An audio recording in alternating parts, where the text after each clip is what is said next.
Hey guys, welcome back, it's Ripe again. In today's video, a ridiculous homeowner association sued me for having a no trespass sign on my private property. They overstepped their boundaries and we ended up in a $480,000 lawsuit. Here is what happened, let's dive right into the video. There is this game I like to play called Untitled Goose Game. It's where you get to run around as a goose and create all this havoc and go on little missions in a small town. In the game there are these townspeople that chase after you and get all fired up when you do certain things, like steal from them, move and pick up objects and create all kinds of mayhem. So lately I've been feeling like I am the goose in the game of life, and sadly the NPCs in the game in the real world are the ones coming after me. Let me give you an example. This just happened about a month ago while I thought everything was fine and dandy here in upstate New York. My wife Sandra and I had been married for a little over a year now, and we were getting prepared to have a baby. On some nights we would go back on our deck and look up at the stars after we watched a horror movie on our brand new projector screen. One of my neighbors saw us watching it and wanted to come over one night to see it.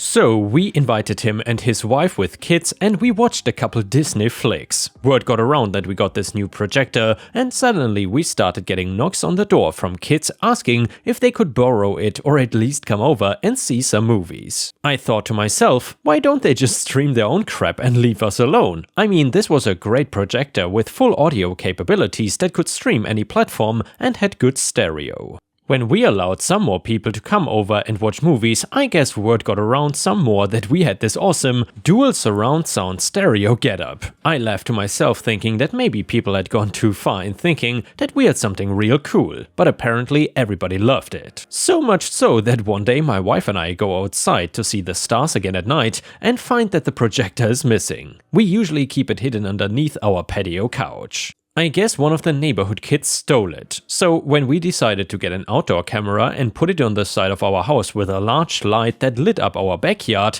that's when the HOA decided to intervene. And let me tell you, it turned out to be a whole nightmare. I had heard stories of different HOAs in my town create all kinds of drama and havoc for local homeowners, and this particular HOA was no exception. When I get a call that my camera and lighting equipment should be rendered useless ASAP, I start to huff and puff at the sheer stupidity of HOA bylaws and standard protocol that they forced on us. We would get all kinds of letters ranging from "no cameras shall be put on the premises" to, amongst other things associated with having, and blah blah. I ripped up the letters and threw them in the trash. It was just nonsense. So after a few days of going back and forth with Sandra, we finally decided that it was time to build a fence to keep out unwanted neighbor kids or any person that could possibly get into our yard and steal stuff. So we decided to build a fence, and then the HOA basically said nope to that one. After we had the contractor come out to do a consultation on our property, one of the HOA reps was required to come out and speak with them about possible hindrances or alleviations that would impose on the property. It turned out that the fence was gonna be too big and it would get in the way of the lawn guys who came and cut the grass and did lawn maintenance. Sadly, we had to scrap that idea. Sandra and I just looked at each other saying, "Honey, this is getting out of hand," she said. "I know, I really want to end this HOA right now.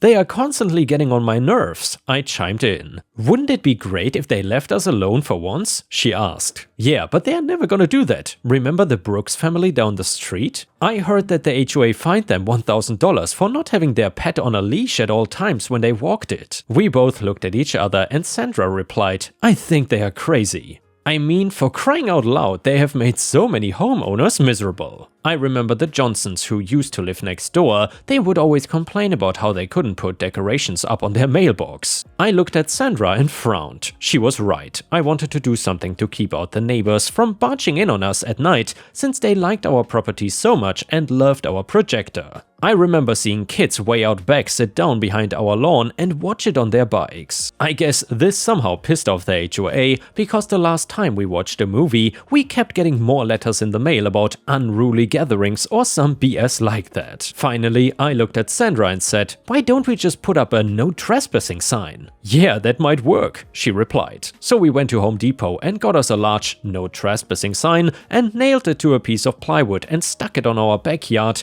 where our property line meets our neighbors. We then stuck a second one on the side of the house so anyone could see it from the street. The next week we get a phone call from one of the HOA reps saying that they need to come out and inspect our property because there's been word that we have unnecessary signage that needs to be removed. I thought to myself, what a bunch of BS. So when the rep shows up, he comes with this big ass clipboard and all dressed to the nines. He starts hammering away at me saying things like, "This sign is too large, it must go," and "I heard you tried to build a fence, we don't like fences." He ended up doing a full inspection of our backyard, making sure everything was up to code. I about had enough, and Sandra was so stressed that she almost delivered our baby preterm. After the whole inspection, we get this letter saying that we can have a fence, but it must meet certain requirements, which turned out to be a small white picket fence surrounding our vegetable garden. It was not even a fence that could be put around our whole yard. Sandra and I looked at each other when we read the letter. "Okay, so let's just put a fence around the garden then," she said. "I know some of the neighborhood kids like to steal our green peppers." She rolled her eyes at me while she said it. I looked at her in dismay. We ended up building a garden fence, and the next week after it was completed, sure enough,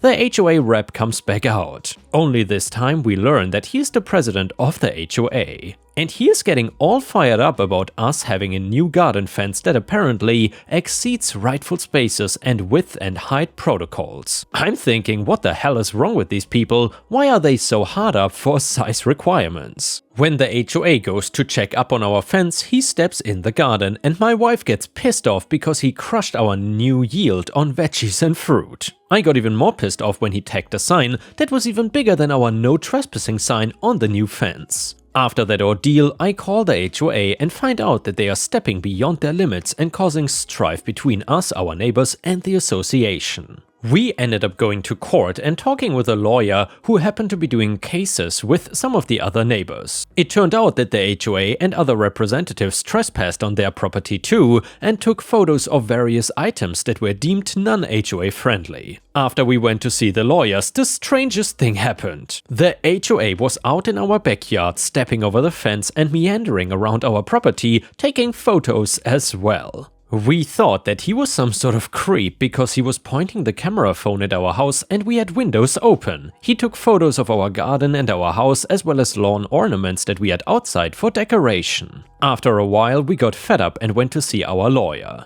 He advised that we press charges and put up a no trespassing sign again to keep him and other representatives from going overboard and getting on our property all the time. We told him that was not enough. We needed someone to step in and do something or else they were gonna create more havoc for us. And sure enough they did. The HOA ended up suing us for the no trespassing sign. I guess it made them feel entitled to our property after we didn't remove it. But we went back to our lawyer and countersued. We ended up winning to the fine tune of $480,000 for legal damages done, including trespassing on our property and privacy invasion. What helped us was keeping records of the letters that we took photos of on our phones and having neighbors as witnesses. In the end, the HOA went bankrupt because not only did they have our lawsuit, but the other 3 lawsuits on their end from other neighbors too. They had to restructure and we got a new HOA that allowed us to do practically anything we wanted to.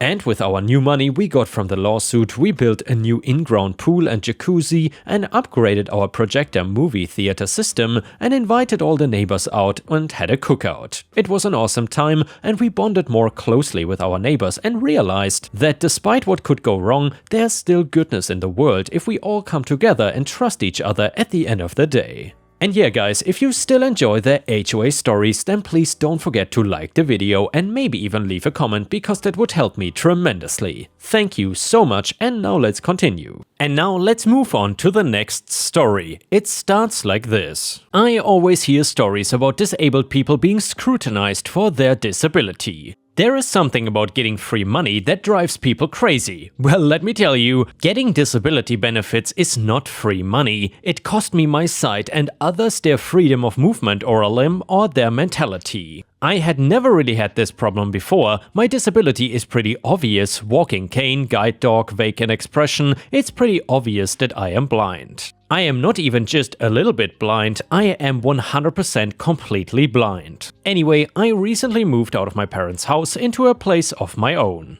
to a support housing project, some government scheme to help disabled people become more abled by moving to specifically built housing to suit specific needs. Anyway, the house I moved to had special Alexa-type gadgets installed everywhere that would detect my movements and announce where I was. So if I were to call out location, the device would chime in and say something like, "You're in the kitchen by the sink," or something. Well, it certainly took the guesswork out of walking around my own home. There were some other things that made it easier and accommodated my guide dog. Now, at first everything was going great, and for the first time I felt truly independent. I would not be sharing this story though if that was all there was to it. About a month or two after I had moved into the house, I started hearing my neighbor making accusations whenever I leave the house, either to take my dog for a walk, get some shopping, or even just taking my bins outside. This is not a case of I lose one sense and the others get infinitely stronger, though that would be cool. This neighbor, who I will henceforth be referring to as Karen, was not very quiet about what she thought of me and my disability. Obviously, being blind does not make me deaf, though there have been more than a few people who thought raising their voice when talking to me is a proper response. I thought this was the case, and I never suspected that Karen harbored true ill will towards me just because of my disability. Not at least until I came out one morning to bring the bins back in and I could hear her talking to one of the other neighbors. "See that one there? I heard she's not actually blind." I did not hear the whole conversation, just snippets, but this was basically what she said. "I hear she is faking for the benefits money." I thought this was very rude to be spreading rumors like that, but there was not much I could do about it, because people will always spread lies about others to make them feel better about themselves, and why Karen would single out a disabled person to make herself feel better is not something I could ever hope to understand, not until much later. Things seemed to escalate over the course of just a few weeks. Every time Karen would spot me out on the street, and she would proclaim very loudly to the people around her that I was fake, a liar, and a phony. I did my utmost best to rise above it, to not let it get to me, but it was very frustrating. I was trying my absolute hardest to live my life and not be a burden to those around me, which is very difficult when you have a disability that heavily relies on the support of everyone around me. Bless my neighbors, they were very supportive of me and did not listen to Karen. I even heard one tell Karen to shut the hell up. Which inspired me a little, and when I caught Karen talking bad about me and accusing me of being fraudulent, I walked right up to her and in the rough direction of her silly fat face I declared, "If you think I'm faking it, why don't you report me?" And you know what? She did. I had my social worker come down for a visit only a few days later.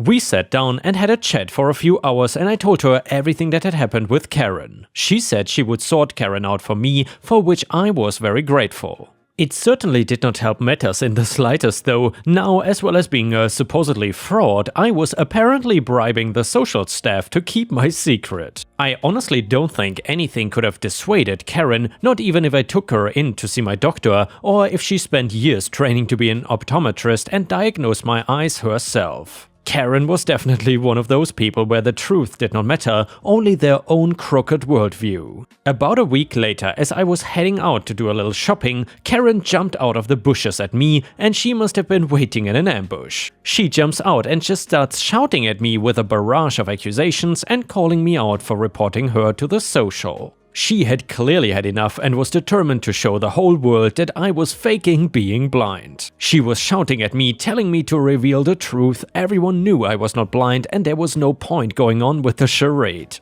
It's a very scar thing to be attacked by someone you cannot see. I had no idea what Karen was doing and felt like she was gonna get physical. I tried to get away back to my house, but Karen didn't let me. She grabbed my cane and ripped it from my hand, throwing it off somewhere. I heard it land in the bushes somewhere. At this point, my guide dog was getting agitated and was dragging me back towards the house. "Stop!" Karen yelled. "We know you're not blind, so stop faking it." She was trying to pull the lead off my dog from my hand, which is firmly wrapped around my wrist, so he was going nowhere. I didn't know what to do, so I was scared, but I could hear someone, one of the other neighbors I think, telling Karen to back off. They were recording her assaulting me. Karen did not like that one bit. "Yeah, well, record it," she shouted, and I heard my guide dog whimper. She had kicked my dog. I was furious and was not willing to take any more of this abuse from the woman. I pulled out my phone and did the whole "Hey Google, call the police" thing. "Yeah, that's right, you call the police," Karen said. "Then the true authorities can uncover you as the con artist we all know you to be." The police came by a little later in the day, and by that time I had made it back to my house. I locked the door and hid away in my bedroom upstairs. I'll tell you, I never felt like such a prisoner in my own home before. I felt trapped because of Karen. I knew she was waiting out there for me. It was not until the police knocked on my door that I felt safe enough for me to come down from my room. It was easy enough to explain to them what happened, and with a witness statement from the neighbor who had started recording Karen. They asked me if I wanted to press charges, to which I said most definitely. They liked that. They were gonna charge her for animal cruelty anyway, and with me pressing charges they were gonna bring her in for discriminatory violence as well. With it being such an easy open and shut case for them, they processed it quickly and Karen was given community service. It felt a little underwhelming, to be honest, to have had to go through months of torture and to be assaulted only for a few hours of community service. That was not the end though. My social worker did a little digging and found something very interesting, and everything suddenly made sense. Karen had been claiming benefits of her own from the government illegitimately. When a proper police investigation was conducted, it was found out that Karen had a home business she had not declared and she was behind on a massive amount of tax. I knew nothing about it and was only made aware when the police came knocking on her door and took her off to jail. I did sit in on the public court hearing, and although I may be blind, I can hear very well enough to hear the sentence of several years in prison. That right there felt like justice. I really wished I had a more direct hand in putting her behind bars, but knowing she was pretty much responsible for her own downfall was satisfying enough. If she hadn't have harassed me, if she hadn't called social on me, if she had just left me alone, she would still be scamming the government and not be behind bars. And yeah, Ripe Stars, I would say that is what we would call karma. The irony here is just too strong. Karen definitely got what she deserved. The next one is titled Revenge on Unethical Boss. Some background for context: for the last 6 years, as of last September, I worked for my country's Civil Prosecution Office. What we do is protect the interests of the state in civil cases as a counterpart to the prosecution office, which represents it in criminal cases. For the first 4 years of my career, I worked abroad, seconded to an international court as a representative of the state. While I was there, I had heard that things had gone south with the appointment of a new boss, but since I was 2,000 miles away, I was minding my own business, turning in my work regularly, and generally not getting into the whole mess that had started brewing back home. My mandate ended and I was returned back home to work for the central office. I was appointed in the office representing us in international courts and arbitration. As soon as I started working there, I saw what everybody else, longtime colleagues, were complaining about. I knew that the workload and schedule would be quite burdensome, but then again, so was when I was working abroad. After a few months, I started noticing things that left me at first puzzled and after a while enraged. The new head of department had fired older qualified staff to hire new staff who had, according to her, finished prestigious schools and were extremely accomplished in that line of work. The problem was that these new recruits for the first 6 months on their job barely even touched a single case. And well, even when they attempted to turn in a report or brief, things were sent back to me and a couple of other colleagues for a double check. Seldom the reports and briefs had to be redone in their entirety due to the fundamental problems. I first thought this was normal since we were there for a longer time and knew the precise procedures, but this went on for more than a year. I approached my head of division and asked what the whole deal was with work of capable workers needing double checks and why their workload was so light, while we were being assigned more than 15 cases a month with a plethora of other miscellaneous duties to be met simultaneously. This is the part where the puzzled face ended and the rage started. They were all kids or close family or friends of the new boss who had been hired as a favor, etc. I complained regarding this problem, but they fell on deaf ears. This also brought me a couple of enemies in the office. Workload was dumped on me systematically with the new guys just hitting Facebook and whatever all day long. The worst part was that they were being blatant in their disregard for their responsibilities and how their work was being reassigned to me and my colleagues. Things went like this for some time. I started in the meantime to look for another job despite loving the current work I was doing. It had become too much to handle. Working days 9 to 8 p.m. and most weekends, all without overtime pay, and with the higher-ups complaining that work was not being done on time. Things peaked when an international court started a program of translation of its key judgments for the year. It was a program which provided funds for the translation from English into the local language. Our office as a coordinator had to find the people to do the translations and publish it. Lo and behold, they made us do the translation, something completely out of our scope of work, and mind you, it is illegal. We complained of course, but were subtly threatened with dismissal or some other form of reprisal. We were at least promised some sort of bonus for the work done, on top of all the work I had now to translate and edit 450 pages of court judgments. It took us 3 months to finish the whole process, but in the end we were pleased with what we had done. Publication day comes around and we were told that there was no money for the bonuses on our work since budget was tight. We felt so betrayed, and at the same time we were huge idiots for believing something good would come out of it. What made us feel even worse was the fact that the office had paid thousands of euros to hold the publication event,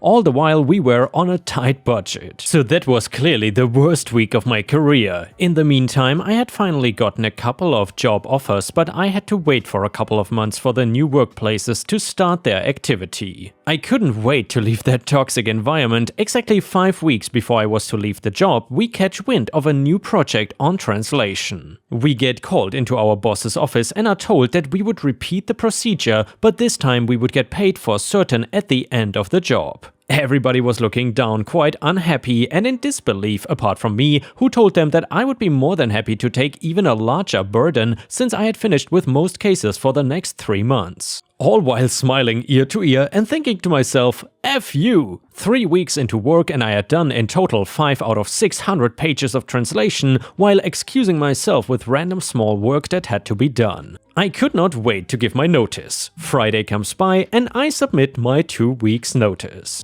Everybody was in disbelief that I had found another job since I had not even once talked about my job hunt with anyone. First week goes by with me slacking off the whole time. One of the new additions to the office, Boss Lickspittle, ratted me out. I was called into the office and asked for explanations. I promptly explained that I was closing off all the remaining cases, completing the procedures for transfer of files, taking out things with HR over the process, and other general issues that I had to iron out before leaving. I didn't want to leave anything that would jeopardize my departure or give the possibility to my boss to fire me instead of me being able to quit without besmudging my record. I told her that I was unable to tend to the translation since I had more urgent things to do. She reminded me that I had to finish it before leaving. I plainly said no, and as of next Monday, not my job. She started screaming and cursing, seeing as this was her pet project, and then threatened me with dismissal over non-completion of a superior's request/order. That is when I cut her off and told her that she could not fire me for not following an illegal order. My line of work as well as the description of my position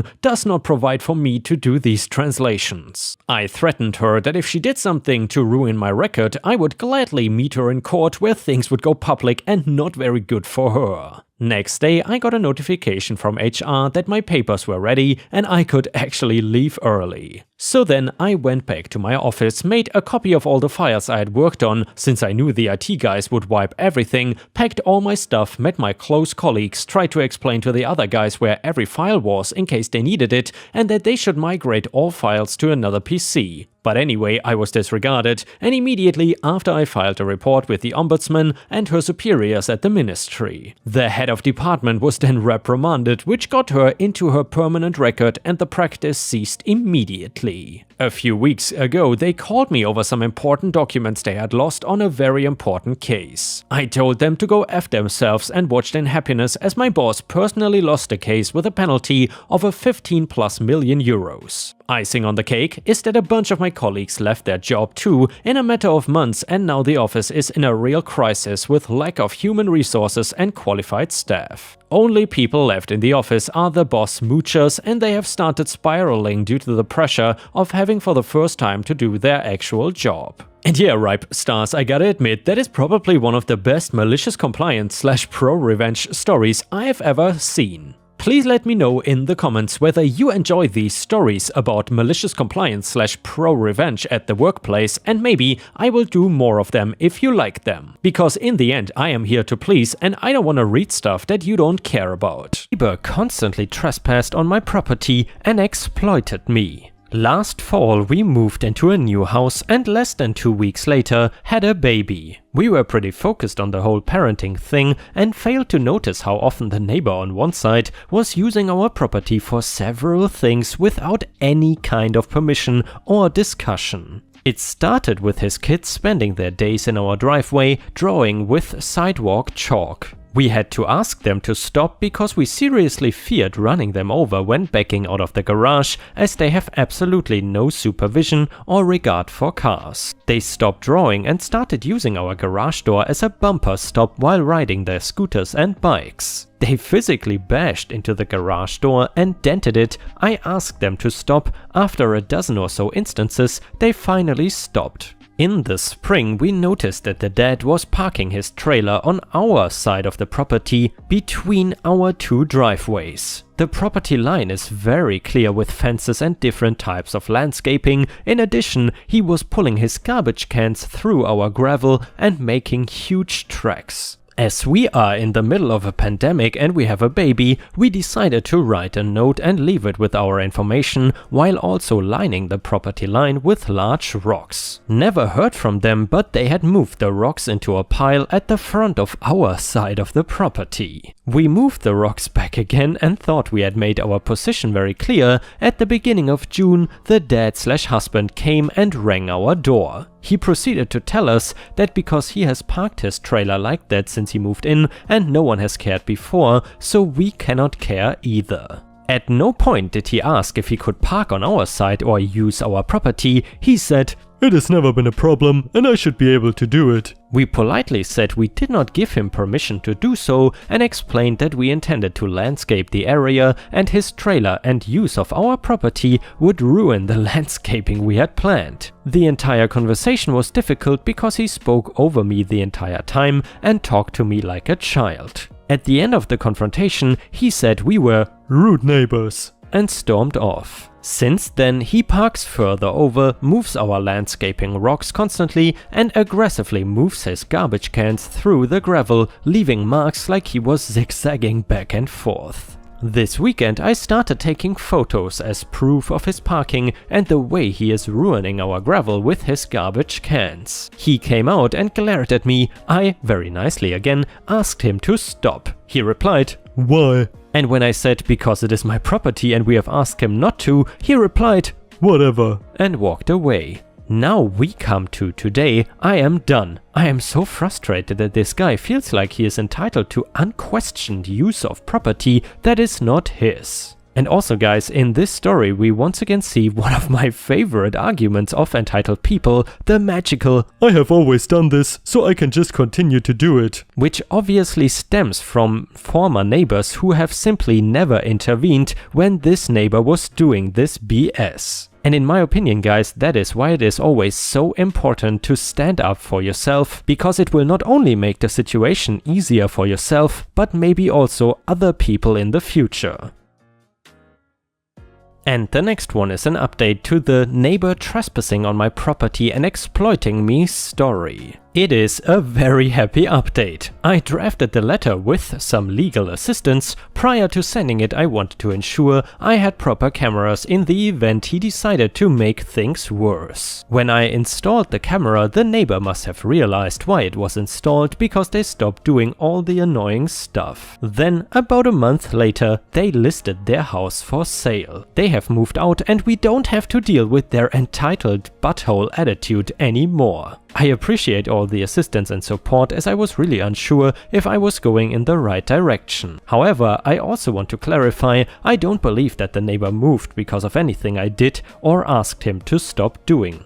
I think he had been planning to move for some time and was just an absolute dick of a person. They didn't move because of me, and even if they did, they sold the house for $200,000 more than they bought it 3 years ago, so he is not some kind of victim. I do appreciate all the kind words. I am also bummed that so many people have crappy neighbors as well. And with this, we have reached the end of the video. Thank you so much for watching, and please don't forget to check out my playlists for more awesome videos. Also, if you haven't already, I would very much appreciate it if you could subscribe to the channel and turn on the bell to not miss any videos. Thank you so much. I will see you again tomorrow.